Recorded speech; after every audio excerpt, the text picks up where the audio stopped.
I'm Command Master Chief Steph Bass. I would like to discuss how the Naval Special Warfare Center trains future SEALs in and around the water.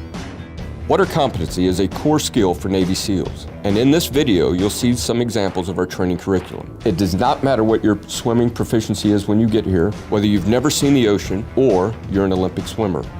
You need to be prepared to execute some of the world's most dangerous missions in unforgiving environments against hostile forces. Keep in mind that if you are someone who wants to be a Navy SEAL today, your training will be different. You should be training for the physical screening test, not for basic underwater demolition SEAL training. Take it one step at a time. What I'm about to show you is part of a training process that we teach, step by step, to new students.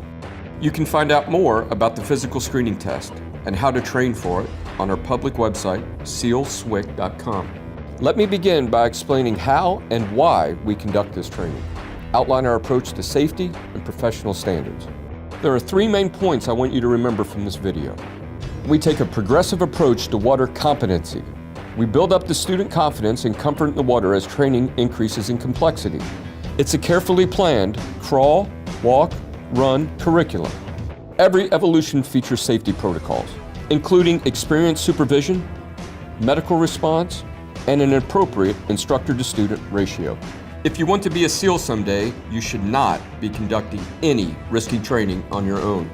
All of our aquatic skills are ultimately put to the test in real-world scenarios. There isn't a water competency evolution in our curriculum that does not contribute to skills used in feet-wet missions. This is where all of our training is critical to mission success and the safe return of our team. The training begins after a prospective SEAL student leaves recruit training. The recruit will attend Naval Special Warfare Preparatory School for 2 months of basic swimming in a pool to work with fins and build up endurance until they pass the water competency exit standard, which is a 1,000-meter swim with fins in 20 minutes or less. When they arrive here at the center for orientation, they continue to work in the pool, but also swim in the ocean. Examples of this include conditioning swims up to 2 miles in San Diego Bay, and just past the surf line right off our beach here at BUD/S. All of this is to build them up for first phase, where they will conduct pool evolutions, like knot tying, a 50-meter underwater swim, and drown proofing. Here is one of our BUD/S instructors to explain more about drown proofing. Drown proofing, like many of our evolutions, has a crawl, walk, run progression to it. First, we'll tie their feet. Then we tie their hands. Then we tie both feet and hands and ask them to perform a series of tasks in the water, such as bobbing, floating, traveling, mask retrieval, and flips. In the drown proofing evolution, there are several layers of safety. First, in the water, we have 1:5 instructor-to-student ratio. Each instructor is observing 5 students to make sure that they are confident and competent in the water. Above the water, we have safety observers. We have a dive medical officer, corpsmen equipped with life-saving equipment, and an emergency vehicle ready to take a student in distress to the nearest medical facility.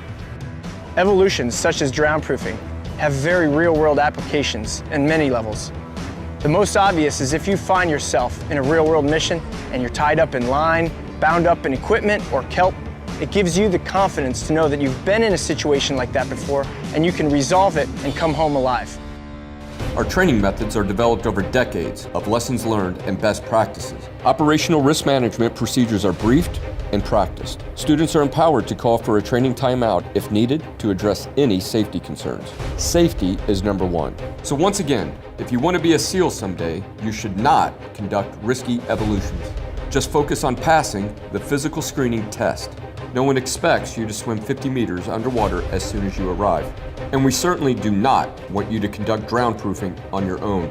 Every evolution that we conduct in the water at BUD/S can be applied to a real-world mission. Those progressive long-distance swims give us the endurance to swim to an objective from the sea, carrying a 60-pound ruck and weapons through harsh surf, riptides, over the beach into enemy territory. Whether it's parachuting into rough seas in the middle of the night or climbing into a helicopter from a boat in unsteady conditions, every SEAL has the confidence and skill of having trained at BUD/S to respond to adverse sea conditions underwater or over the water while achieving the mission objective. Basic through advanced aquatic skills learned at the Naval Special Warfare Center form the heart of our Sea Warrior skill set. Our supreme competency in the water is what distinguishes us from other Special Operations forces as the maritime component of the United States Special Operations Command.